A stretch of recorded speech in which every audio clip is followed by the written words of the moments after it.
all will be okay. I move on each and every day. The past is where it stays, way back a year ago. I've changed for the better this time. I thought I would never be fine. I strive just to say I'm alright. And for the first time in a long time, I'm alright.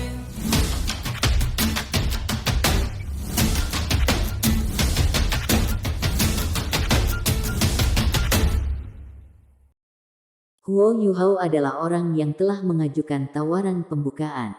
Semua orang dari Akademi Shrek terkejut mendengar Huo Yuhao menawar barang itu. Orang-orang seperti Bei Bei dan Su Sanxi yang tidak benar-benar tahu tentang alat jiwa bisa memahami masalah pisau ukiran ini dari penjelasan auksionir kimia dan keheningan dari para penonton. Namun, Huo Yuhao telah mengajukan penawaran tanpa berkonsultasi dengan mereka tentang hal itu. Dia, saudara junior, kamu, Bei Bei mengerutkan kening. Kakak juniornya bukan orang yang impulsif dari pemahamannya tentang bocah itu. Huo Yuhao menatap kakak seniornya dengan tatapan yang sedikit meminta maaf. Dia kemudian mencondongkan tubuh ke arah Wang Yan dan berkata dengan suara rendah, "Guru Wang, saya menggunakan deteksi spiritual saya beberapa saat yang lalu, dan menentukan sumber masalah pisau ukiran devouring jiwa melahap jiwa ini. Saya punya cara untuk mengendalikan kelemahan dari menggunakannya. Mari kita menawar ini dulu. Jika saya tidak salah, pisau pahat ini seharusnya ditempa dari logam yang sangat berharga dan misterius yang disebut emas kehidupan. Kebetulan saya bisa membatalkan sisa-sisa kutukan yang terkandung dalam pisau pahat dengan kekuatan spiritual saya dan Ultimate Ace. Pasti tidak akan ada masalah." Petik 2. Wang Yan mengerutkan kening dan berkata, "Yuhao, jangan terburu-buru. Hidup dan masa depan Anda dipertaruhkan. Saya tidak bisa membiarkan sesuatu terjadi pada Anda." Petik 2. Huo Yuhao bergumam tidak meyakinkan pada dirinya sendiri sebentar sebelum melanjutkan, "Guru Wang, mengapa Anda tidak melihatnya dengan cara ini? Mari kita menawar terlebih dahulu. Jika saya tidak bisa menggunakan pisau pahat, saya akan meminta Dekan Departemen Alat Jiwa dan Guru Fan Yu untuk mengawasi saya dalam membatalkan kutukan pada pisau pahat yang melahap jiwa ini ketika kami kembali ke akademi. Saya hanya akan menggunakannya dengan syarat kutukan sudah terangkat. Jika tidak, saya akan menyerah dan meninggalkannya untuk mengumpulkan debu di akademi. Saya pasti akan membayar jumlah uang ini ke akademi di masa depan. Apakah kita sepakat?" Wang Yan merasa sedikit tenang setelah mendengar apa yang dikatakan Huo Yuhao. Pisau pahat berperingkat hanya bernilai 100.000 koin emas.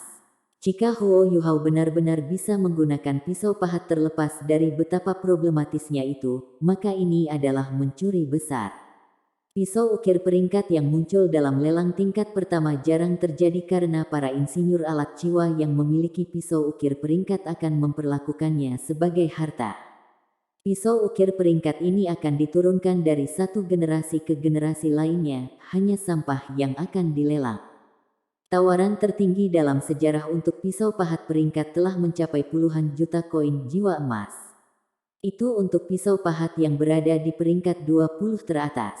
Bukanlah hal yang buruk untuk menghabiskan 100.000 koin jiwa emas jika itu berarti akademi akan memiliki 3 pisau pahat peringkat. Ketika dia memikirkan hal ini, Wang Yan mengangguk pada Huo Yuhao. Dia punya alasan lain untuk menyetujui tawaran ini.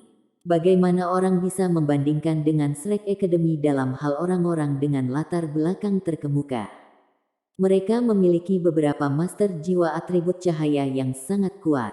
Jika Shrek Academy tidak bisa mengendalikan pisau pahat pembunuhan ini, maka benar-benar tidak ada seorang pun di dunia ini yang bisa melakukannya saat ini.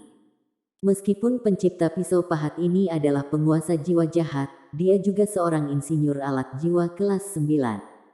Namun, tidak ada keberadaan yang tak tertandingi dalam menghadapi Akademi Shrek.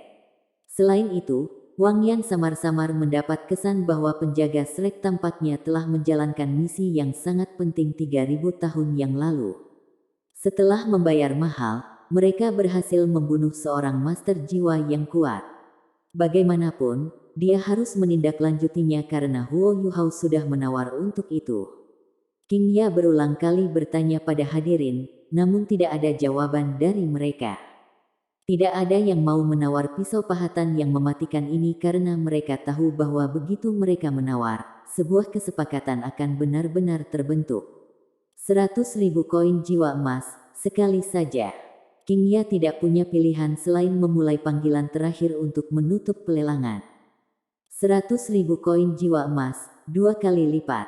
100.000 koin jiwa emas, akan 3 kali lipat. Terjual. Palu itu jatuh dengan keras, mengumumkan bahwa pisau pahat yang sangat mematikan ini sekarang milik Akademi Shrek. Paling tidak, itu bukan milik Huo Yuhao. Melihat dia telah memenangkan tawaran untuk pisau ukiran yang melahap jiwa ini, wajah Huo Yuhao berseri-seri dengan kebahagiaan saat dia menghela nafas lega. Yuhao, apa emas kehidupan? Heike itu bertanya dengan suara rendah. Huo Yuhao dengan tergesa-gesa menjawab, saya membacanya dalam teks kuno di perpustakaan. Emas kehidupan adalah jenis logam khusus yang sangat langka. Logam ini tampaknya memiliki kehidupan, tetapi tidak memiliki kecerdasan. Tampaknya dapat menghancurkan semua logam dan biji yang dikenal manusia. Sangat jarang. Dari apa yang ditulis dalam teks kuno, emas kehidupan tampaknya memiliki kekuatan luar biasa, tetapi tidak ada yang sepenuhnya memahami cara menggunakan emas kehidupan sampai saat ini. Petik 2. Dia Kaito menggaruk kepalanya dan berkata, sepertinya aku perlu membaca lebih banyak buku. Saya bahkan tidak tahu bahwa harta seperti ini ada. Petik 2. Huo Yuhao menghela nafas pada dirinya sendiri. Wajar jika dia belum membacanya dari beberapa teks kuno. Sesuatu seperti emas kehidupan mungkin bahkan bukan milik dunia ini. Ini karena deskripsi logam ini berasal dari Calamity Necromancer Electrolux, entitas dari ruang lain yang telah membantunya membunuh Master Roh Jahat. Ketika pisau ukiran yang melahap jiwa melawan kekuatan spiritual Huo Yuhao, makhluk-makhluk yang maha kuasa dalam benaknya merasakan bahwa laut spiritualnya dalam bahaya dan bangun pada saat yang sama. Skydream Ichewom adalah yang paling sensitif terhadap perubahan kekuatan spiritual, jadi dia juga yang pertama kali terbangun. Dia hanya melihat pisau ukiran yang melahap jiwa dan memberitahu Huo Yuhao bahwa dia tidak boleh sembarangan bermain-main dengannya karena ada ancaman besar di mainan itu. Permaisuri Es punya pemikiran lain tentang masalah ini. Dengan cara yang sedikit lebih menghina, dia berkomentar bahwa meskipun pisau pahat ini dikutuk, Huo Yuhao memiliki baju sirah es tertinggi. Ditambah fakta bahwa ia memiliki kekuatan spiritual Skydream Ichewom yang luar biasa, dan kutukan itu seharusnya tidak terlalu berpengaruh padanya.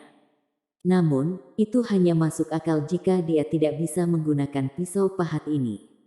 Ketika mereka berdua berdebat satu sama lain, suara kebingungan datang dari Calamity Necromancer Electrolux.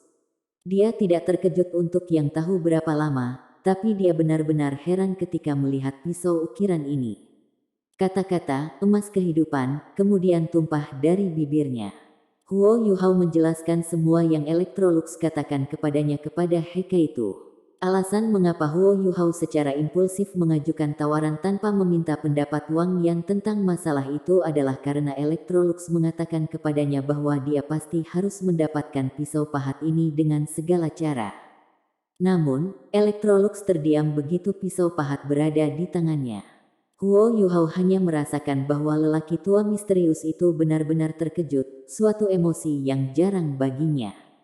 Skydream Ichewom dan Ice Empress sama-sama agak takut terhadap Electrolux. Karena itu, mereka belum menentangnya. Bagaimanapun, Electrolux sebelumnya telah membuktikan niat baiknya dengan tindakan. Jika bukan karena dia, Huo Yuhao mungkin telah mati di hadapan utusan Dewa Kematian. Jiwa binatang percaya pada kredo bahwa yang terkuat dianggap raja. Electrolux telah menggunakan kekuatannya untuk menunjukkan kepada mereka betapa kuatnya dia, jadi mereka tidak punya pilihan selain menerima keberadaannya.